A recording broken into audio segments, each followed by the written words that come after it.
বন্ধুরা, আজকে আপনাদেরকে দেখাবো লিচু গাছের কিভাবে গুল কলম করা হয়। প্রথমে মাটিটাকে মাখিয়ে নেবেন।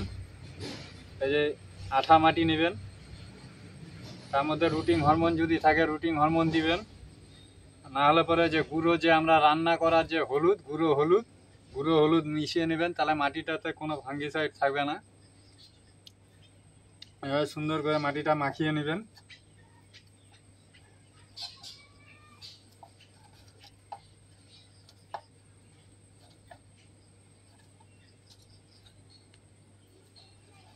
ক্যারি ব্যাগ নেবেন,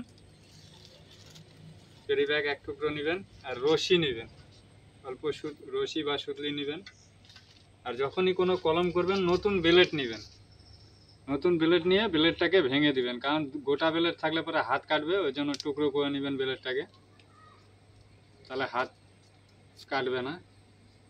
এরপরে আসুন দেখাবো কিভাবে কলম বাঁধা হয়।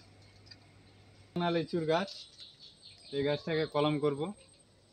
দেখুন কিভাবে কলম করি। প্রথমে একটা ডাল বাঁধতে হবে, গাছের দিকে নিয়ে আসে। প্রথমে জানতে হবে কোথার থেকে ব্রাঞ্চ নেয়, যে কোনো গাটের থেকে। কাছে এসে দেখা, কাছে এসে দেখা। গাটের থেকে, গাটের এই পার থেকে শিকড় ছাড়ে, এই পাশ থেকে কুশি ছাড়ে, ব্রাঞ্চ। তাহলে পরে আমাকে কোথার থেকে কলম করতে হবে, এই যেখানে পাতা বেরোয় বা ডাল বাড়ায় সেই গাটের থেকে নিচে অংশ। প্রথমে ব্লেডটা দিয়ে এইভাবে চিড়ে নিব। এবার সুন্দর করে রাউন্ড করে নেব।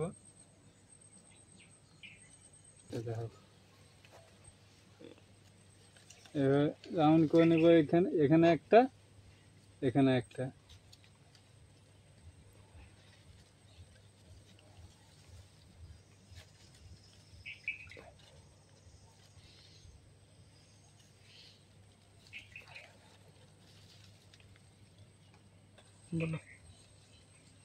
বাকলটাকে সম্পূর্ণ ছাড়িয়ে দিতে হবে। এবার চামড়া একদম উঠিয়ে দিতে হবে, কাঠের অংশটা বের করে নিতে হবে যাতে কোনো রকম চামড়া না থাকে। তারপরে এই যে মাটিটা মাখিয়ে নিয়েছিলাম শুদ্ধিটা করে, মাটিটা এইভাবে বসিয়ে দিতে হবে।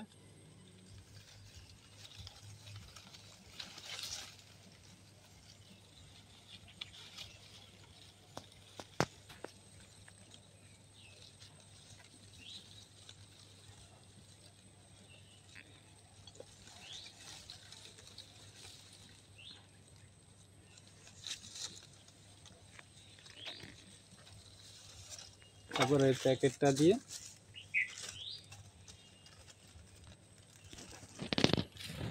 ভালো করে মুড়িয়ে দিতে হবে যাতে বাইরে জল না যায়।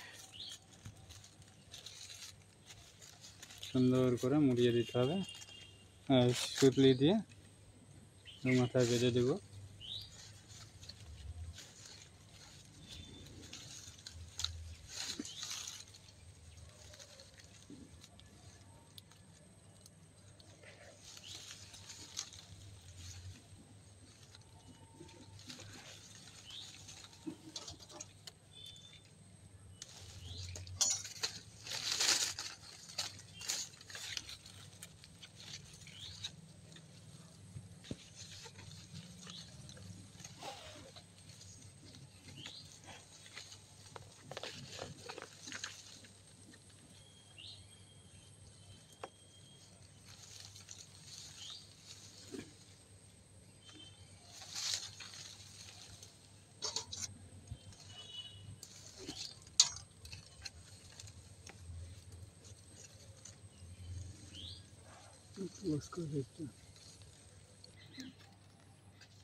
সুন্দর করে বেঁধে দিলাম।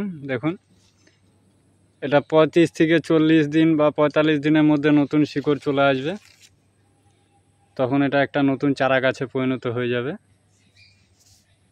ভিডিও পেতে চ্যানেলটাকে সাবস্ক্রাইব করে রাখবেন, আরও নতুন নতুন অনেক রকম ভিডিও পাবেন গাছের সম্বন্ধে। নমস্কার।